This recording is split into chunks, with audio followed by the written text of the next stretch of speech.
মাগের ফুয়া হ্যাঁ তুই বাজে মস্তান যাবি দিনে হ্যাঁ হ্যাঁ হ্যাঁ আসি তো হ্যাঁ আসি তো হ্যাঁ আসি তো আচ্ছা তুই আচ্ছা আচ্ছা ঠিক আছে মাগের ফুয়া হাল্লাবা হত হত তুই আজ বুঝি নো পর পাল্লা আচ্ছা ঠিক আছে ঠিক আছে। সুপ্রিয় দর্শক, ইতিমধ্যে আমাদের চ্যানেলে উপস্থিত আছেন একজন তরুণ রাজনীতিবিদ এবং কি তানজিলা মিডিয়ার প্রতিষ্ঠাতা চেয়ারম্যান এবং একজন গণমাধ্যম কর্মী, মিডিয়া ব্যক্তিত্ব, শিল্পী সৈয়দ আবুল হাশেম আজাদ ভাই। আমরা কথা বলবো তার কিছু বিষয় নিয়ে। তিনি পাশাপাশি জিয়া সাংস্কৃতিক সংগঠন জিসাসের চট্টগ্রাম বিভাগীয় সাংগঠনিক সম্পাদক এবং কি চট্টগ্রাম মহানগরের সভাপতি। ওনার বিরুদ্ধে বেশ কিছু গুঞ্জন আমরা শুনতে পাই।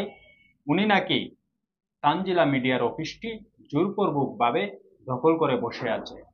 এই বিষয়ে আজকে আমরা সরাসরি ওনার কাছে জানবো মূল বিষয়টা কি। আসসালামু আলাইকুম ভাই। ওয়ালাইকুম সালাম। কেমন আছেন?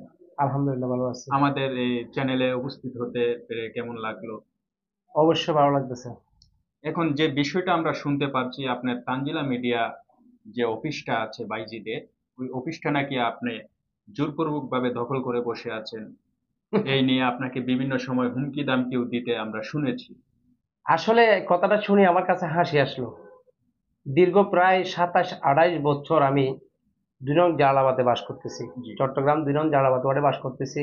জালালাবাদ ওয়ার্ড 3 নং ওয়ার্ডে আমি বাস করতেছি। এই 22 এলাকায় আজকে প্রায় দীর্ঘ 27-28 বছর আমি থাকতেছি। আমি প্রথম যে বাড়িতে ভাড়াটি ছিলাম সে বাড়িতে আমি 18 বছর ছিলাম। যদি আমি কিছু করার খেয়াল থাকতো তখনকার আমলে এই যে 12 বছর পূর্ণ হলে নাকি একটি জায়গার মালিক হয়ে যায়, এই ধরনের কথা আমরা শুনতাম। আমি ওই ধরনের কিছু করলে তখনই করতাম। বিষয় হচ্ছে যে আমার তানজিলা মিডিয়ার অফিসটি ছিল যে সেখানে বটতল বাজার। জি। যে কোনো কারণে মালিক এটা অন্য একটা ফ্যাক্টরি করার জন্য সবাইকে এখান থেকে বের করে দিল, তাহলে আমি চলে আসলাম। তাৎক্ষণিক আমি অফিস পাচ্ছি না। আমি জহির স্টোর মিল্লাত হোসেন নামের একজন ব্যক্তিকে বললাম, ভাই আপনাদের অফিসটা একবার আমি নিছিলাম, ওই অফিসটা আমাকে কি দেওয়া যায় কিনা। কয় যে এটা তো খালি আছে, কয় যে আপনি আসেন কোন দিন আসবেন। তো একদিন আসলাম, আসার পর দেখলাম এখানে কারেন্টের লাইন নেই। ঠিক আছে, এই কারেন্টের লাইনটা ঠিক করতে করতে প্রায় 1.5 মাস খেয়ে ফেললো, আমাকে 1.5 মাস ঘুরাইলো। হ্যাঁ, এখন কারেন্টের লাইন যেটা দিচ্ছে, যে মিটারটা আনছে, হ্যাঁ ডিজিটাল মিটার, ওই মিটারে ওইটা হলো বাণিজ্য।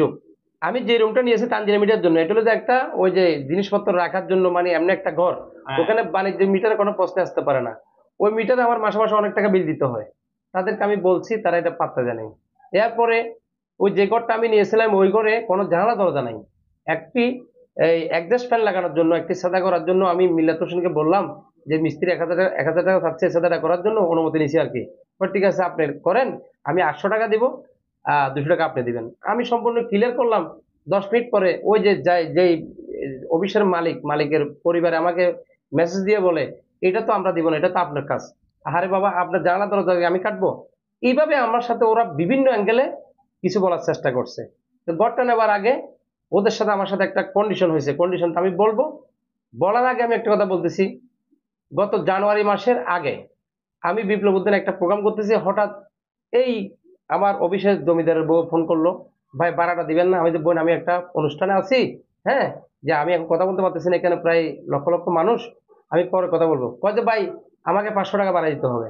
আরে 3000 টাকা করে আপনি আমার থেকে মাসে মাসে ভাড়া নিচ্ছেন, পাশের রুমগুলো চলতেছে 1100 টাকা, 1800 টাকা, 2200 টাকা, আমার থেকে আপনি 3000 টাকা নিচ্ছেন, আবার 500 টাকা ভাড়া দিব, আমি তো ভাড়া দিব না।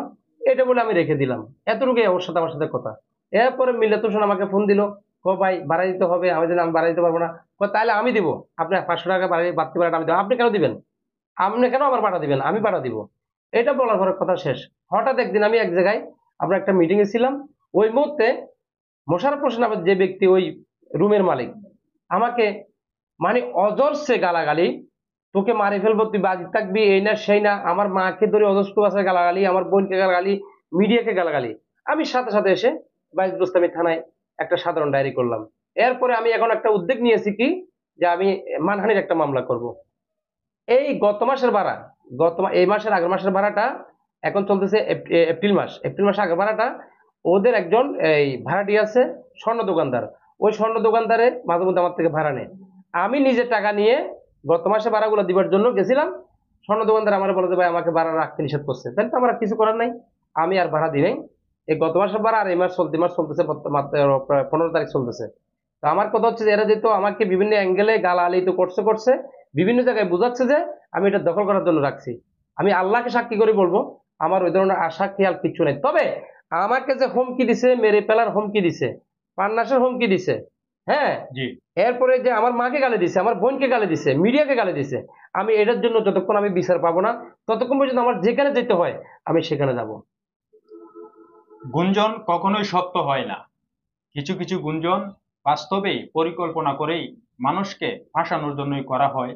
আজকে শিল্পী সৈয়দ আবুল হাশেম আজাদ ভাইয়ের মুখ থেকে আপনারা সত্যটা জানতে পেরেছেন। আমি এখানে আজকে আরেকটু আপনাকে অ্যাড হ্যাঁ, করি, জি, বলেন।